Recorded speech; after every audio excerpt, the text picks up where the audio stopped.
Hey guys, it's Jim. Thanks for tuning in and coming back. I appreciate it. And in today's video, I'm going to talk about two different HDR products, Aurora HDR and Photomatix. I'm going to do a little comparison between the two. Now, this is not a full tutorial on either one, and if you're interested in a full tutorial on Aurora HDR, then I'll put a link to my playlist, whichever corner it is. I've got copious amounts, 20 some odd videos at least about Aurora HDR 2018. Photomatix is on version 6. And that's a product that I used for about 6 years. I probably created a couple of thousand HDR photos in that time using Photomatix. It was the HDR product, and it was the only thing I used for a long time until Aurora HDR came out, and I started playing with that, and I was kind of blown away, to be honest. And so if you're looking for the short version of this video in terms of my preference, then and if you haven't seen my videos before, then you will find out quickly my preference is Aurora, and I'm going to explain why. Having said that, Photomatix is a good product. I used it for years, as I said. I just felt like it got passed by Aurora HDR, and so let's go ahead and jump into that. Now, I've got a 3 exposure bracket. I'm going to start by dragging that into Photomatix, so let's go ahead and do that. And here's the first thing you get is this browse and load window. It says, hey, I want to merge it for HDR. Yes. Okay, here's my 3 exposures. It has the exposure value or exposure information here. And I'm going to go ahead and say choose merge options. Now, this is where you can kind of do some customized settings. You can include perspective correction if you want to. I do not. You can choose if it was shot on a tripod or handheld, and it was shot on a tripod. You can choose to crop the aligned images if they're getting aligned. Usually that's better for handheld, but I'll just leave it anyway. You do have options to remove ghost. I don't have any ghosting in this image, so I'm going to skip that. But if you choose it, it comes up, you circle the area where you want the ghost reduction applied, and then it applies it. It works pretty well. You can reduce noise on whichever choices you make. I'll say all source images, and you can reduce chromatic aberration. I'm basically ready to go, so I'm going to hit align and merge to HDR. You give that a moment, and it'll chug through and build your base HDR photo, and it'll pop into Photomatix, and you'll be ready to customize the image. Okay, and so here we are in Photomatix, and we're ready to customize the image. Now, this is the base HDR photo. Now, there's a number of different components to Photomatix, and I'm not going to explain them all, just to be honest. This is not a tutorial. As I said, I just want to share some comparison. You've got a number of tools on the left-hand side for adjusting your settings, and you've got a number of presets on the right-hand side. Now, truthfully, I actually never did like the presets that were built into Photomatix back when I used it, and I never did use them. And one of the main reasons that I left Photomatix in favor of Aurora is because of the capabilities of Aurora include layers, and there's more filters, and with layers you have the ability to custom mask specific things into specific parts of the image, and I always felt like I had more control. But really what it came down to was those things I just listed about Aurora led me to where I could start and finish an entire image within Aurora. I never was that way with Photomatix. With Photomatix, I would build my base HDR, I would do a tiny bit of customization, but then I'd have to go to, let's say, Lightroom or whatever host product you use, and then I would make some color adjustments there, and then if I wanted to add some filters to it to enhance colors, I'd go to another program, and that was usually Color Effects Pro or Topaz Adjust. And again, I'm talking a number of years ago. And so that was the issue that I discovered that I didn't even know was an issue when I used Photomatix, and that was I was making multiple round trips to multiple programs just to get to my final image. And with Aurora, I don't have to do that, and that's the reason I prefer it. So let me show you some of these things. There's a number of different options here. There is a details enhancer method, and if you look at that, that's kind of the traditional HDR kind of look. Everything's exposed, the colors are kind of bright, and it's a little bit crunchy, but that's kind of the traditional look. If it's not that, it's sometimes some of these sort of painterly type presets like that you might find. I'm going to undo that because I don't like that one. The bottom line is on the left-hand side, you have options to enhance the photo. So if you go to lighting adjustments, you'll notice it's on natural. To me, that doesn't look super natural, not supernatural. If you click on surreal, it basically makes lighting adjustments to create a little bit more of that traditional kind of HDR look. I'm going to stick with natural. And in fact, the details enhancer method in my experience was the one that I used to use a lot, and that was what created kind of that traditional HDR look, which I admit to doing a lot of in years past. Over time, I think they developed this contrast optimizer method, which I think results in a much more natural look. There you go. To me, that looks a little bit more real and not surreal. And so I always felt like contrast optimizer was a better option. And then you can come in here and make adjustments. So, if you wanted to move the strength up, if I can get my mouse to work, there you go. If you start increasing the strength, you're going to get more of that traditional HDR look.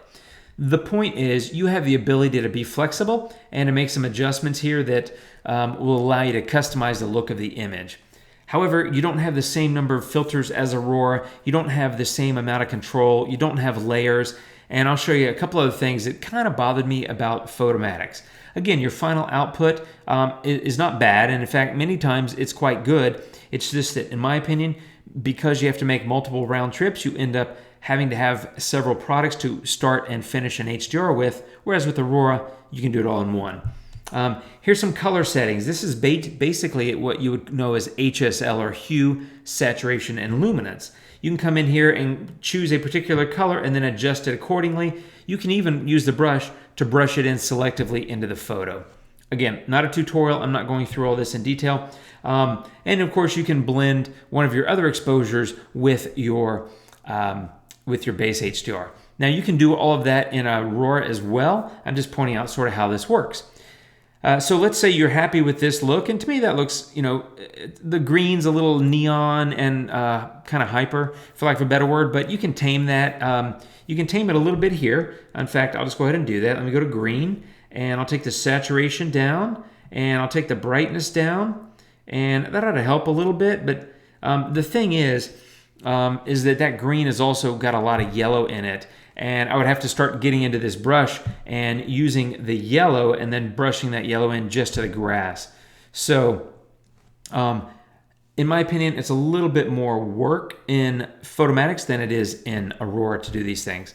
Personal opinion, I clearly admit to being biased to Aurora. So, if you're a Photomatix fan, I'm not trying to pick on your product. I'm just saying this is my experience and my point of view. Once you're finished with this, you click on Next, Finish. And here's one of the things I don't like about Photomatix, and that is you see the window there, the drag and drop window, but when they build the photo, you're going to have sort of a floating window. Here it is. Your photo is kind of in this separate floating window, and then you've got this other floating window for finishing touches. So I want to increase the size of this photo because I want to look at it bigger. Well, I got to kind of move that around, and then I got to come over here for finishing touches and move that around, and that's just kind of odd. I liked it all to be in one place, which Aurora does well. So if you want to adjust contrast, you come over here and you can choose your contrast options. And as you make these adjustments, you'll notice that the tone curve down below, which is this box, starts to reflect the changes you are making, right? So let me just do that. I've just created a little bit of an S-curve, probably a little too much. The photo looks a little overdone there, but let me see if I can go back a little bit. Here's the thing that I think is missing, and that is I can't actually click inside the tone curve and make any adjustments. It's a visible tone curve, but it's not a usable tone curve. And that's a big deal because if you've ever used the tone curve, you already know how it works and you're accustomed to it, and you can just grab it and move it around. The other thing is by doing so in the tone curve, it gives you some control over color. And you don't have that here because you can't get a hold of any of this. So it's a visual tone curve. I find it kind of useless, to be honest. So I don't really like that. Sharpening, I might choose a preset. I might say mild sharpening, but it applies it globally. I prefer to mask these things in selectively. I might just want to sharpen the buildings and the walkway. I don't want to sharpen the grass or the sky. I don't really care for those things to be sharp. So I think that's a feature that could be enhanced. The crop window, you can do all this cropping. That's fine. There's some options there. It's not bad. And straightening. Vertical and horizontal are actually more like perspective correction if you take a look at that, right? So I'm going to put that back, and horizontal, right? These are more like perspective correction, whereas rotation is really what I would call straighten, right? So I think the photo's, pretty straight. I'm not going to worry about it.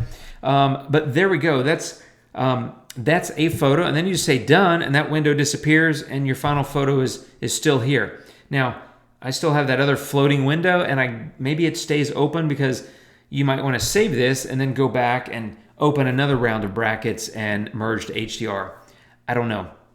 And to be clear, I'm not comparing the output here between the two programs. I'm just comparing sort of how they work. So now I'm going to just minimize this, and I'll minimize that Photomatix window, and I'm going to grab these three brackets. I'm going to drop them in Aurora. So let me do that.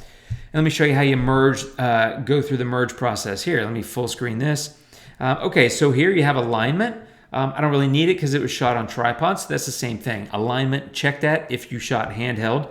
Here's ghost reduction. You can check which exposure you want to be the base one that the ghost reduction is based on. I don't really need it. And then chromatic aberration removal, I'll go ahead and check that. And then you just say create HDR, and you pop into Aurora, and you'll have your base HDR photo, and you'll be ready to edit it from there. Okay, so here's your base HDR photo. You can compare that to the center bracket from the bracket set. There's that. And here's the base HDR photo. I think fairly natural looking. Obviously, in my opinion, well, maybe not obviously, in my opinion, I would want to enhance this further. This was a brilliant sunrise. I want to bring the color back and sort of make it pop. So that's what I'm going to do. You have a lot of control here. You have a lot of presets, and they're all down here. So there's a number that come with it. There's additional preset packs you can buy, including a couple of packs that I have for sale on my blog. And those are one click. And again, it's personal preference. I like the presets in Aurora. I'm obviously very biased to the ones that I make and sell on my blog because I made them and I sell them. I just have never really liked the ones in Photomatix. Totally personal preference. To each his own. You do have layers here, so you can do creative things like replace a sky or put a texture on your photo. Do things like that that you cannot do in Photomatix because you don't have layers there. The basic panel gives you a lot of control: temperature, tint, exposure, contrast. You have HDR Enhance, which is kind of like a selective kind of HDR pop. I don't know how else to describe it. You have Smart Tune. That allows you to lift some of the shadows without lifting the highlights, or to go the other way, to decrease some of the highlights without decreasing the shadows. So I generally take Smart Tone to the right if the photo is a little bit dark. Does a great job. HDR Enhance is wonderful for sort of bringing up a little bit of that punch. I might make some color and temperature and tint adjustments. And there wasn't really a tint available. There was a temperature adjustment in Photomatix. There's not really a tint. Color, I generally use color contrast, vibrance, maybe a little saturation. It just depends on the color look you're going for. To each his own, right? You've got structure that allows you to amp up a little bit of the detail and the crunchiness. You've got denoise. The great thing about denoise in Aurora, in my opinion, is I add that on a separate layer, and in fact that allows me to just go mask it in just to the sky, and that's what I'd want to do here. And in fact, I'd do the same thing with structure. I would just go mask that into the buildings and the walkway, and I have the control to do that in Aurora because I have layers and brush masking, that sort of thing. Not to mention, by the way, you have a radial mask, a gradient mask, and a luminosity mask, so you have a lot of options for masking here in Aurora that you, again, don't have in Photomatix. Image radiance, polarizing, details. You got a lot of different things. You have top and bottom tuning, allows you to separate, and you get to choose or set the orientation. So you can just move this around and say, all right, that's the bottom and that's the top. And then you can just go adjust exposure, contrast, vividness, or vibrance and warmth in the top or the bottom of the photo. So it gives you a lot of control. Tone curve, hey, we talked about that. This one, you can actually grab the tone curve. You can come in here and apply your own S-curve to your heart's content and make the photo look how you want it to look. You can also go into the color channels and make these adjustments. If you want to create a little bit more pink look, you have that control, and that's how tone curve works. Very powerful, and you can actually use it. You can see it, visualize it, plus move it around. That's different than Photomatix, and I think a big deal. You have HSL, so you just come in here, pick your colors, hue, saturation, luminance for any of the colors, and color toning. One of my favorite filters, this is also known as split toning, allows you to selectively adjust the color and the saturation level for the highlights separately from the shadows. You have dodge and burn. You can literally go just click on start painting and you can say, all right, I want to lighten, and I want to lighten these buildings. And I'm just going to paint that in right now. And I'm just lightening up these buildings. And I'm going to come over here and lighten up this building too. You can just paint that in. And then you can paint here and say I want to lighten the sidewall. And I'm doing a sloppy, quick job. I'm just showing you some examples. But then on the same screen, you can say, well, I'm going to darken this part though. So I'm going to kind of draw some contrast between the two different parts of the path. Again, sloppy job. This is not how you do it. Well, that is how you do it. This is not how you should do it. I'm just being quick and messy. And then you can say done, right? If you don't like it, just hit reset and all those changes go away. Lots of control. And of course you have vignette as well. So the point is you have 14 filters in Aurora that gives you more control plus layers. And I like the user interface. Everything's in one place. You don't have these floating windows that we talk about. So let me show you how I actually edited this photo in Aurora start to finish. 1 second. Okay, so here's my final result in Aurora HDR. There's the center exposure from the bracket set, and there's my final result. Here's a split screen in case you want to have a look at that. And let me dive into these layers real quick, and we'll talk about them. On this first layer, I went into HDR Basic and made some basic adjustments, right? Temperature 10, I did contrast, HDR Enhance, and Smart Tone, just to get the ball rolling. Then in color, I bumped up a little bit of vibrance and color contrast as well. And then I went to color toning. This is what I was talking about a moment ago, also known as split toning. And all it did, let me just show you. There's the before color toning, aka split toning, and here's the after. What I did is I created a little bit more pop in the sky, which is really where the highlights are, in order to create more of that kind of powerful sunrise look. Because it was a brilliant morning, you can see there's a lot of great color. But now that I've added that, if you look, the clouds pop and also the reflection of the color of those clouds on the walkway, I just think it really pops and looks great. Here's a new layer. I entitled this layer Structure, and all I did is I went into the structure and I bumped it up a little bit, and let me show you my mask. I just brushed this into the buildings and the walkway. So I just crunched up the detail a little bit and then painted it in where I wanted to see it, and that was it for that layer. It was a quick selective editing job, and that's what I like about Aurora, is you can do that quickly and easily. Next, I did the same thing with denoise, except the difference is I just basically made the sky smoother. You can see how I painted that in. Basically, I just make my adjustment, grab the brush, paint it in, and it smooths out the sky, right? So quick, simple, easy, and powerful. And that's what I like about Aurora. It gives you all that kind of detailed level control over how you're crafting your image. And then I went into a final touch. And truthfully, I like the photo. Let me turn off this layer.